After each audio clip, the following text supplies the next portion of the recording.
욥기 강의 14번째 시간 시작하겠습니다.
기도드립니다. 주님, 우리로 하여금 평화를 짓는 사람이 되게 하옵소서. 제 마음속에는 아픈 기억, 깊은 피해의식, 뼈아픈 상처, 상한 자존심, 해소되지 못하는 불편한 화해, 끊을 수 없는 비굴한 관계, 스스로 비참한 생각을 품고 있습니다. 마음에 품은 이 생각이 때로 광풍이 되어 입에 거친 말을 쏟아내므로 그동안 지탱해온 터전을 흔들기도 합니다. 주님, 우리로 하여금 평화의 사람이 되게 하옵소서. 세상에는 없어도 될 눈물이 너무도 많고 이런 모를 두려움에 떠는 굶주린 심령들이 너무나 많습니다. 우리로 하여금 그들을 이해하고 동감할 수 있는 마음을 주옵소서. 슬픔을 당한 사람에게 위로할 수 있게 하시고 낙심한 가운데 있는 사람을 격려하게 하시며 괴로움을 당한 사람에게는 도움이 되게 하옵소서. 예수님의 이름으로 기도드리옵나이다. 아멘. 234장 찬송 드리겠습니다.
오늘 욥기 강의 14번째 시간인데 9장 말씀 함께 상고합니다. 봉독은 1장 1절부터 10절까지 하고요. 오늘 다룰 말씀은 9장 전체적으로 좀 말씀 함께 나누도록 하겠습니다. 봉독하겠습니다. 욥이 대답하여 이르되 진실로 내가 이 일이 그런 줄을 알거니와 인생이 어찌 하나님 앞에 어려우랴. 사람이 하나님께 변론하기를 좋아할지라도 천마디에 한마디도 대답하지 못하리라. 그는 마음이 지혜로우시고 힘이 강하시니 그를 거슬러 스스로 완악하게 행하고도 형통할 자가 누구이랴. 그가 진노하심으로 산을 무너뜨리시며 옮기실지라도 산이 깨닫지 못하며 그가 땅을 그 자리에서 움직이시니 그 기둥들이 흔들리도다. 그가 해를 명령하여 뜨지 못하게 하시며 별들을 가두시도다. 그가 홀로 하늘을 펴시며 바다 물결을 밟으시며 북두성과 삼성과 묘성과 남방의 밀실을 만드셨으며 측량할 수 없는 큰 일을 셀 수 없는 기이한 일을 행하시느니라. 오늘 욥기 14번째 시간이면서 이제 9장에 대한 말씀을 나눕니다. 지난 시간에 우리가 그 나눈 말씀 중에 인간이 생각하고 인간이 표현하는 정의 그리고 의에 대한 말씀을 나누었습니다. 지난 주일 본문에 나오는 히브리어로 얘기하면은 정의라고 번역되고 있는 미슈팟라는 말하고 그다음에 공의로 번역되고 있는 제덱이라는 이 단어에 대한 말씀을 좀 드렸습니다. 우리말로 표현하기는 좀 많이 좀 어렵다라는 말씀도 더 드렸고요. 하나님이 생각하고 하나님이 표현하고 있는 그 정의라는 개념, 그 다음에 의라는 개념이 어떻게 다를 수밖에 없는가 하는 것을 말씀을 좀 드렸습니다. 자, 인간은 인간의 경험 안에서 법과 정의와 공의, 의를 말하지만 하나님이 생각하는 하나님의 그 무한 세계의 법과 정의와 의는 상상할 수도 없고 너무 폭넓고 너무 속이 깊기 때문에 숫자로도 말로도 표현할 수 없는 것이 하나님의 의다. 특히 제덱이라는 단어에 대한 말씀을 좀 드렸고요. 헤세드에 대한 말씀도 지난주에 좀 말씀을 드렸습니다. 오늘 욥기 9장 10장까지는 이제 동일하게 욥의 대답인데 앞에서 빌닷이 질문을 했잖아요. 8장에서 나눈 말씀은 그거였고 이 빌닷의 공격에 대한 빌닷이 가지고 있는 자신의 사고방식을 기초로 한 그의 신학적 배경을 기초로 한 그의 철학적 문화적 배경을 기초로 한 통틀어 얘기하면 빌닷의 신앙에 기초해서 욥을 공격을 했습니다. 그러면 이제 욥이 답할 차례인데 오늘 9장 10장이 욥의 답이고요. 근데 이제 그 내용이 우리가 엘리파스하고 얘기한 수준보다는 이제 점차적으로 좀 더 심도 깊게 가는 겁니다. 자, 그 내용이 담고 있는 수준이 단순히 이제 친구들의 논리를 반박하는 수준을 넘어 오늘 본문에 오면은 이제 친구들이 이야기한 질문에 대한 답변 수준을 넘어서 하나님과 단판 지으려는 욥의 모습이 보이기 시작한다. 이 욥기의 독특성이고요. 욥기의 의미로서 우리가 얘기할 수 있습니다. 그러니까 점차적으로 지금 이제 9장까지 왔습니다. 이제 42장까지 가면서는 점차적으로 이제 좀 더 심도 깊어질 것인데 욥이 요청합니다. 내가 고난 받는 것 그 원인을 하나님이 설명해야 되지 않느냐. 내가 이 무죄한 자로서 정직하고 온전한 자로 불리던 자가 지금 내가 고통을 받아야 되는데 하나님이 여기에 대해서 설명해야 할 책임이 있다. 그런데 지금 아무것도 이루어지지 않죠. 그러니까 이 하나님의 무책임과 하나님의 침묵 이것에 대해서 문제를 삼고 나아가기 시작하는가. 여러분, 문제 삼는다라는 것이 문제 있는 게 아니라 문제 삼는다라는 것이 건강한 거예요. 이의를 제기할 수 있고 그 이의 제기한 거에 대해서 답을 얻을 수 있다면 이만큼 이제 건강한 게 없지 않느냐. 우리가 이렇게 생각하고 욥에 대한 접근을 시작을 해야 됩니다. 그래서 하나님마저 재판정에 세우고 그리고 제대로 심판해 줄 일을 찾지를 못하는 거에 대해서 욥이 이제 뒷부분에 대해서는 이제 한탄하는 모습도 나오는데 이렇게 오늘 9장이 진행이 될 겁니다. 2절에 보십시오. 자, 인생이 어찌 하나님 앞에 어려우랴. 욥이 하나님 앞에서 절대 의롭다고 얘기할 수 없다. 이걸 이제 주장을 하는데 더 깊은 의미가 있습니다. 우리가 지난주에 나눈 말씀을 기초로 한다면 지난주 정의에 대해서 미슈페트에 대한 것, 그 다음에 제덱에 대한 것을 말씀을 함께 나누었는데 이 미슈페트 정의는 정직과 연결된다라는 말씀을 드렸어요. 그래서 이 정의라는 것은 사회 규범상 인정받고 도덕적으로 완벽한 상태의 의가 이 미슈페트라는 단어고요. 또 하나는 제덱이라는 단어를 함께 나누었는데 다른 사람 보기에 정직한 상태라는 것을 넘어서서 거의 하나님이 가지고 있는 그 덕을 취할 수 있는가. 그래서 온전함이라는 것이 거기에 연결이 되어지고 제덱이라는 말이 그리고 헤세드 하나님의 자비에 대한 말씀을 드렸습니다. 인자를 사랑하는 것 인애 이런 말씀을 드렸었는데 하나님 수준의 의란 말이에요. 지금 오늘 본문에서 얘기하는 것은 미슈페트 정의를 얘기하는 것이 아니라 제덱이라는 단어를 쓰고 있어요. 그래서 하나님 앞에서 하나님이 가지고 있는 헤세드 그 자비와 긍휼에 버금가는 의를 인간이 가질 수 없다라는 것을 욥이 고백을 하는 겁니다. 쉽게 말하면 그거예요. 하나님과 견져서 의로울 수 있는가? 하나님의 의와 견져서 내가 의로울 수 있겠느냐? 못하지 않느냐? 이러한 면에서 자신이 욥이 하나님보다 더 의로우며 따라서 절대적으로 무음한 자라고 나 주장하지 않는다. 그렇기 때문에 3절처럼요. 천마디에 한마디도 나는 답할 수 없는 자다. 이렇게 표현하고요. 4절에서 욥은 하나님은 마음이 지혜로우시고 힘도 강하시기에 하나님을 거슬러 스스로 완악하게 행동하고도 형통할 인간은 아무도 없다라고 말합니다. 그러한 의미에서 이제 6절 이하의 말씀이 계속 진행되는 겁니다. 그러한 하나님은 어떠한 하나님이느냐? 7절에 보시면 해에게 태양에 명령하여 빛을 내지 못하게 하시기도 하시고 대단하잖아요. 하나님은 그런 분이시다. 하나님은 태양에게 명령해서 빛을 내지 말게도 하시고 또 별들을 봉인하시기도 한다. 별들의 빛을 막아선다라는 것은 별들을 봉인한다라는 이제 표현으로 되고 있는데 참 그 독특한 표현이다라는 생각이 듭니다. 별들을 봉인한다. 8절에 그는 홀로 하늘을 펼치시고 바다 높은 곳을 밟으신다.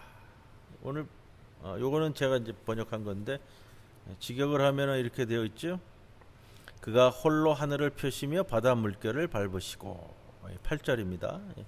바다 물결을 밟으신다라는 것이 바다는 우리가 지난주 그 전주에 같이 나눴던 말씀인가요? 바다 괴물 얘기하면서 야미라는 단어 이야기를 했습니다. 야미. 오늘 또 이제 바다 괴물 이야기가 또 하나 등장할 텐데 직역을 하면 그거예요. 바다 물결을 밟으신다라는 것이 바다의 가장 높은 곳을 밟으신다. 근데 이 바다가 야미라는 괴물입니다. 바다의 혼돈의 신인데 그러니까 바다 괴물 야미의 가장 높은 곳에는 이 머리통을 밟은다 이런 뜻이. 하나님께서는 그런 분이시다라는 거예요. 바다 괴물 야미는 혼돈을 일으키시는 바다의 혼돈의 신인데 그런 바다의 신도 너끈히 발로 밟아 짓이기시는 분이시다 이런 뜻입니다. 그런 하나님 앞에서 내가 무슨 내 의를 주장하겠느냐 이거예요. 13절에 바다 괴물 이야기가 하나 더 나오기 때문에 괴물 이야기가 이제 신화적인 이야기들과 같이 겹쳐져서 욥기 시대에 이스라엘 사람들이 가지고 있는 이 사고 방식을 좀 이렇게 들춰볼 수 있고요. 이들의 신앙 구조가 어떻게 되어지는가를 살펴볼 수 있기 때문에 제가 이 욥기에 나오는 뭐 이런 괴물 이야기들, 신화적인 이야기들 같이 섞어서 계속해서 말씀을 드립니다.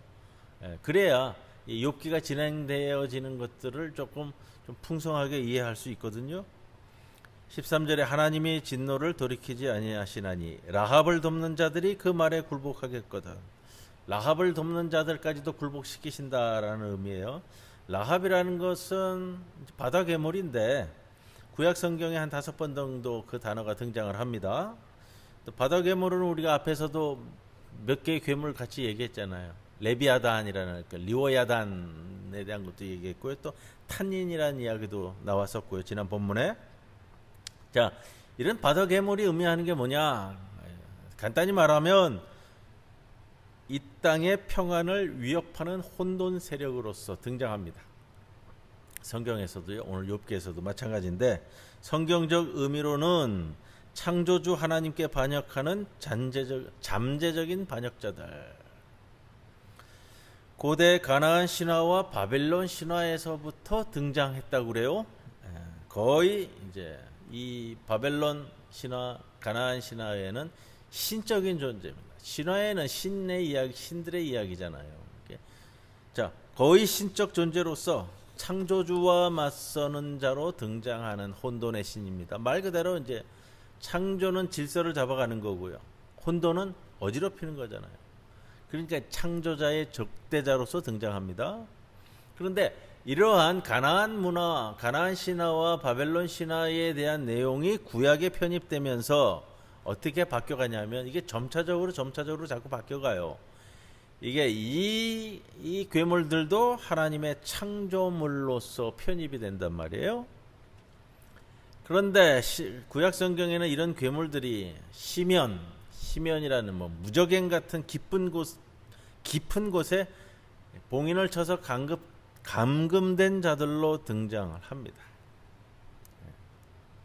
하나님께서 혼돈스러우니까 이게 무저갱 같은 시면에다 감금시킨 걸로 등장을 하는데, 시간이 또 지나서 이런 이제 바다 괴물이 의미하는 것이 아수르와 바벨론을 표현할 때도 이런 이제 라합이라는 단어를 쓰여서 사용을 하게 되는데, 시편 87편 4절에 오면 이런 단어가 나와, 이런 구절이 나옵니다. 라합과 바벨론이 나를 아는 자 중에 있다. 라합과 바벨론 얘기가 나오는데, 이때 라합은 어느 걸 칭하냐면 애굽을 칭하는 표현이에요. 자, 이런 이제 바다 괴물의 호칭들, 지칭들이 시간이 점차로 가면서 변화된 상태로 쓰인 것 같습니다. 그러니까 가나안 신화, 바벨론 신화에서는 거의 이제 신화이기 때문에 신적인 존재로 등장했다가 구약에 편입되면서는 창조물 중에, 피조물 중에 하나로, 그러나 하나님의 이 창조 질서에는 자꾸 이게 말썽을 일으키는 존재들로, 그것이 이제 나중에는 아시리아와 바벨론과 애굽을 칭하는 표현으로 이렇게 이제 변화되어 가는 걸 보게 되는데, 오늘 욥기에 나타나는 것을 한정해서 표현해 본다면 모두 다 하나님의 창조물이지만 하나님의 통치에 고분고분하지 않는 저항하는 피조물을 대표하는 자들로 등장을 하는 거고요. 그런데 나름대로 이들이 굉장히 강하다고요. 저항도 강하다고요. 그러다 보니까 이후에는 이런 괴물들이 어떤 의미로 쓰이냐면은 이스라엘이 대항할 수 없는 절대 강력한 원수들을 의미할 때, 아시리아, 바벨론, 애굽처럼 이스라엘이 함부로 건드릴 수 없는 강력한 저항자로서 등장을 하는 겁니다. 그런데 오늘 성경 구절을 통해서는 이 라합을 돕는 자들, 큰 의미로서는 라합까지도 포함됩니다. 라합마저도 하나님은 분쇄하고 제압하신다. 하나님은 그런 분이시다. 이거예요. 태양의 말에서 빛을 가두기도 하고 별들을 봉인시키기도 하시고, 그리고 이 세상에서 가장 강력한 저항자로 얘기하고 있는 라합과 그 라합을 돕는 자들까지도 하나님께서는 분쇄하시는 그런 분이신데, 그러니 앞에 구절이 중요한 것이 아니고요, 지금부터의 구절이 중요한데, 그러니 나 같은 보잘것없는 인간 하나인 욥, 라합에 비교해도 비교도 안 되는 나약한 존재인 인간 하나인 나 같은 욥, 내가 하나님의 절대 권능과 강력함에 저항해 보았자 무슨 소용이 있겠느냐라는 체념과 탄식. 강력한 저항자들인 라합도, 이 라합을 돕는 자들도 하나님이 그냥 분쇄해 버리시는데 내가 뭘 할 수 있겠느냐. 그런데 이렇게 꼬투리를 잡고 이제 다시 나옵니다. 뭐냐면 16절에 내가 하나님을 부르므로 그가 대답하셨을지라도 내 음성을 참으로 이해하고 들으셨다고는 확신할 수 없다. 이거는 두 가지 의미를 다 가져요. 이렇게 듣습니다. 처음에는 하나님께서 내가 소리치고 간구했는데 하나님께서 제대로 들으셨을까?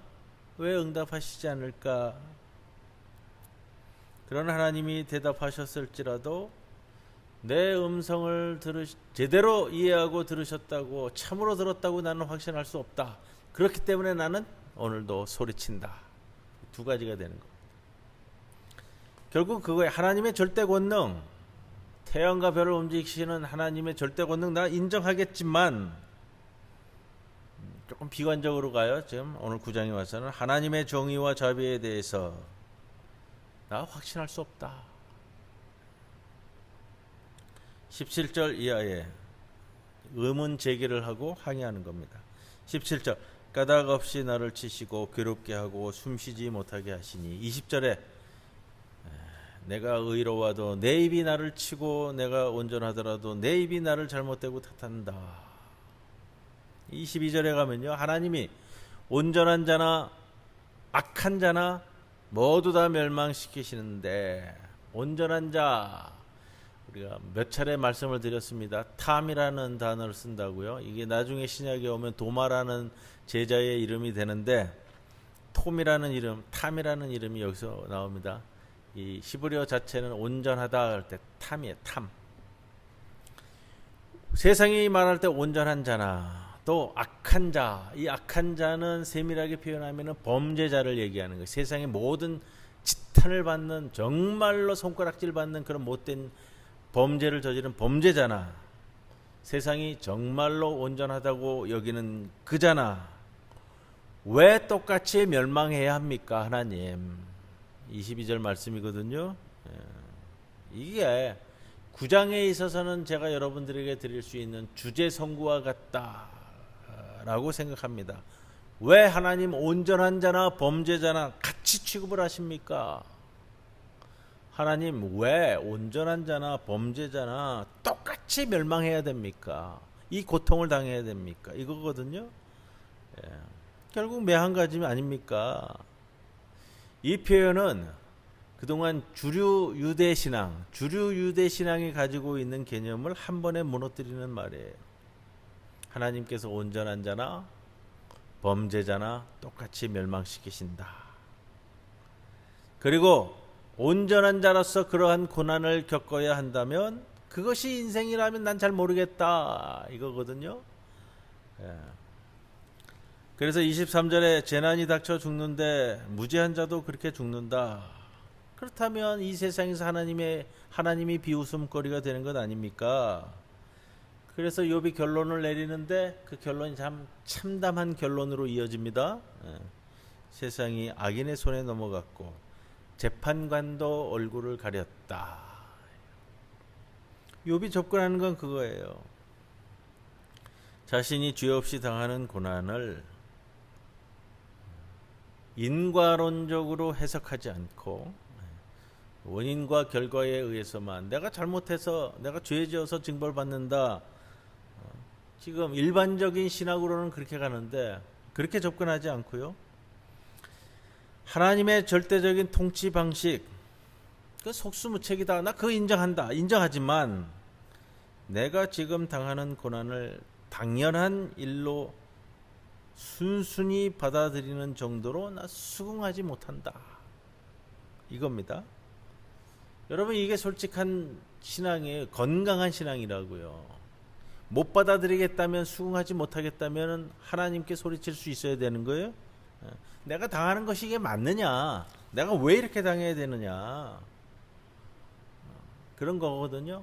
고난에 접했을 때 인과응보에 의하면 원인과 결과에 의하면 내가 선을 행했으면은 상을 받고 왜 악한 일을 범했으면 징벌을 받는 게 당연한데 내가 왜 내가 선을 행하는 자 온전한 자이고 정직한 자라고 불리던 내가 왜 징벌을 받아야 되느냐에 대한 항소거든요. 항소. 그러면서 33절에 이렇게까지 얘기합니다. 우리 가운데 손을 얹을 판결자도 없구나. 이게 말이 그냥 우리 가운데 손을 얹을 판결자도 없구나라는 것인데 욥이 자신을 고난의 구렁텅이에 떨어뜨린 지금 하나님을 재판정에서 끌어내려서 재판정에 같이 지금 놓고 있거든요. 그러니까 욥과 하나님을, 그리고 우리를 판단할 재판장이 없다 이렇게까지 표현하는 거예요. 그러나 내가 절대자를 맞설 수도 없고 그렇게 하나님과 나에 대한 이 문제를 판결할 자도 없고 나는 그렇게 나를 심판하실 그에게, 결국은 나를 심판하실 일은 하나님인데 결국 나는 그렇게 하나님께 간구할 뿐이다 이렇게 갑니다. 그걸 보면 또 욥이 자신의 좀 불평 섞인 톤을 좀 거두어 드리는 것처럼 보이기도 하지만 또 그렇지도 않아요.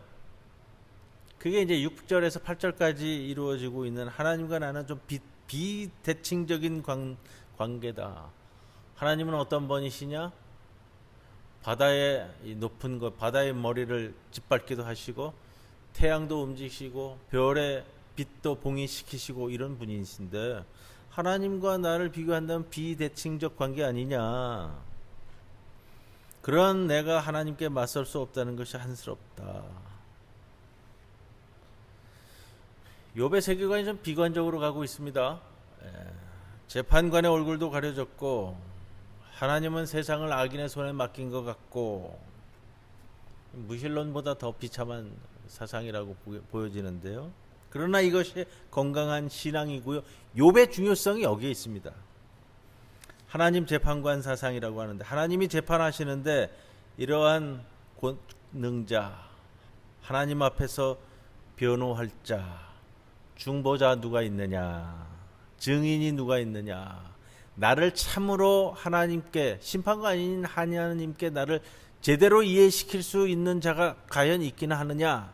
그게 이제 16장에 가면 등장을 해요. 중보자가 등장을 하는데, 중보자라는 것은 뭐예요? 하나님과 나를 매개로 이어주는 사람을 중보자라고 그러거든요. 이게 중보자는 이제 신적인 개념이에요. 그래서 우리에게 이 세상에서의 중보자는 예수 그리스도밖에 없습니다라고 할 때의 이 중보 개념이, 중보는 사람이 할 수 있는 게 아니에요. 이게 원어적으로는 하나님과 인간이 있고 그 가운데의 중보자 연결시켜주는 것은 오직 예수 그리스도다. 이것이 이제 16장에 가면은 중보자가 등장을 하게 됩니다. 그렇기 때문에 욥기를 통해 신약의 그리스도를 볼 수 있고요. 또 주여 없이 십자가에 달리시는 분이 이해가 가능하다라고 이야기하는 신학자들도 있어요. 바로 이제 이러한 관계이기 때문에 그렇습니다. 자, 오늘 본문을 보면서 조금 결론적으로 말씀드리면은 이렇게 말씀드릴 수 있습니다. 아브라함 시대부터 바벨론 포로기까지, 아브라함 족장 시대, 출애굽, 사사기 이렇게 거쳐가지고 열왕기 상하까지 끝나고 바벨론의 포로까지 끌려갔다가 와서 이러한 모든 역사를 경험한 자들에게 유대 신앙이 가지고 있는 주류 신앙이 있어요. 이게 대기둥의 신학인데 뭐냐면은 인과응보의 신학, 간단하게 말씀드리면 그거고, 또 하나는 뭐예요? 신명기 신학이라고 불리는 거.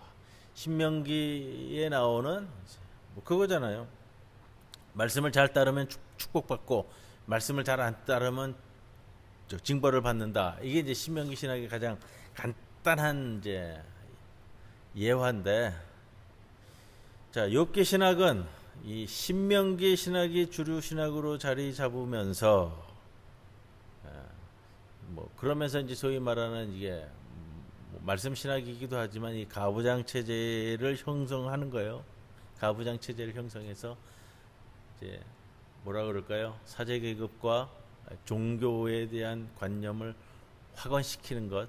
하나님의 말씀을 잘 따르면 복받고 안 따르면 벌 받는다. 그랬는데 바벨론으로 끌려갔거든요. 바벨론으로 끌려간 이 후손들은 우리가 무슨 죄냐? 잘못한 건 선조들인데 왜 우리까지 이 벌을 받아야 하느냐? 바벨론 포로기 이후에 이제 돌아와서도 거기에 대한 이제 성찰이에요, 성찰. 자, 죄 지으면 벌 받는다. 이거는 이제 우주론적인 입장에서 가장 이성적이고 합리적인 거란 말이에요. 근데 내가 지금 고난 당하는 것이 내가 이렇게 고난을 당할 만큼 큰 죄를 저질렀느냐? 이것에 대한 의문이란 말이에요. 지금 현대 시대에 우리가 사는 세상에서는 이걸 대체할 수 있는 질문이 무엇이냐? 지난번에도 말씀드렸처럼 이태원에 참사가 났는데 이태원 참사를 당한 모든 피해자들은 그러면 죄를 지어서 징벌받은 것이냐? 답이 안 나온단 말이에요. 세월호에 물에 빠져 죽은 우리 어린 영혼들은 그 어린 영혼들이 죄를 지어서 물에 빠져 죽은 거냐? 이게 답이 안 나온단 말이에요. 신명기 신학에 의하면. 자, 그리고 학폭을 당하는 피해자들, 성폭력에 시달리는 피해자들은 신명기 신학에 의하면 이게 답이 안 나온단 말이에요. 가장 큰 것이 바벨론 포로기에 다녀온 그 신앙인들에 의해서 제기되고 있는 질문이기도 한 겁니다. 그럼으로써 욥기 신학을 통해서 새로운 신학의 자리를 만들기 시작했는데, 욥기 신학의 중심 메시지는 이런 겁니다. 오늘 이 말씀만 드리고 마칠 건데, 하나님은 억울하게 희생당하는 인간의 항변과 탄식과 슬픔의 노래를 듣고 응답하라는 거예요. 하나님 답변 주십시오. 하나님 답변 주십시오. 억울하게 희생당하는 인간의 항변과 탄식과 슬픔의 노래, 애가에 답변하라 라는 요구를 하는 것이 이 욥기의 신학입니다. 자, 좀 더 진행해가면서 욥기의 말씀을 함께 나눠가도록 하겠습니다. 오늘은 여기까지 말씀 마치고요. 236장 함께 찬송 드립니다.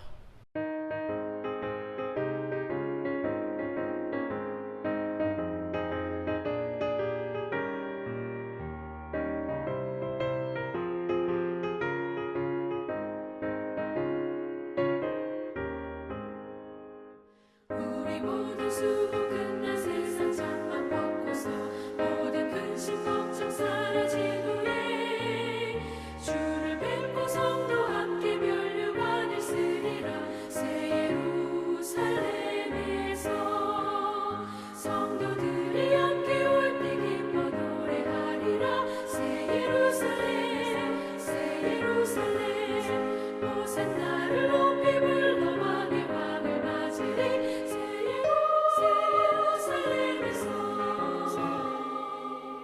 가는 길이 외로워도 주님 나를 붙드니 시험 환난 근심 걱정 없으며 주를 믿고 따라가면 그의 뜻을 알리라.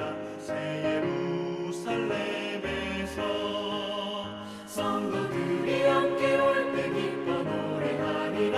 새 예루살렘 호산나를 높이 불러 왕의 왕을 맞으리. 새 예루살렘에서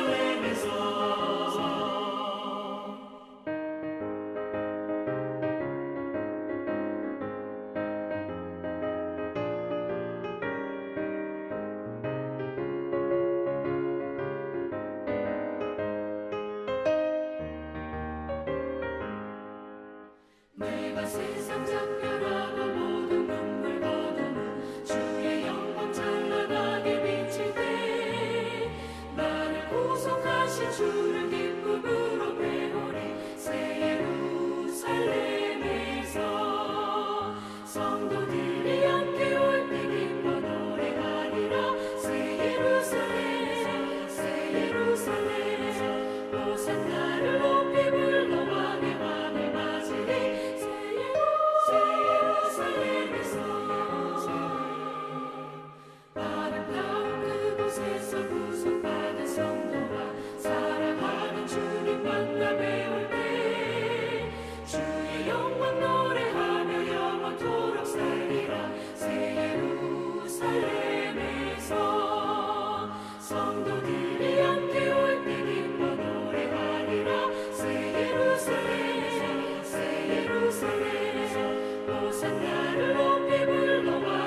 주님 가르쳐 주신 기도 함께 드립니다. 하늘에 계신 우리 아버지여, 이름이 거룩히 여김을 받으시오며 나라가 임하시오며 뜻이 하늘에서 이루어진 것 같이 땅에서도 이루어지이다. 오늘 우리에게 일용할 양식을 주시옵고 우리가 우리에게 죄 지은 자를 사하여 준 것 같이 우리 죄를 사하여 주시옵고 우리를 시험에 들게 하지 마시옵고 다만 악에서 구하시옵소서. 나라와 권세와 영광이 아버지께 영원히 있사옵나이다. 아멘.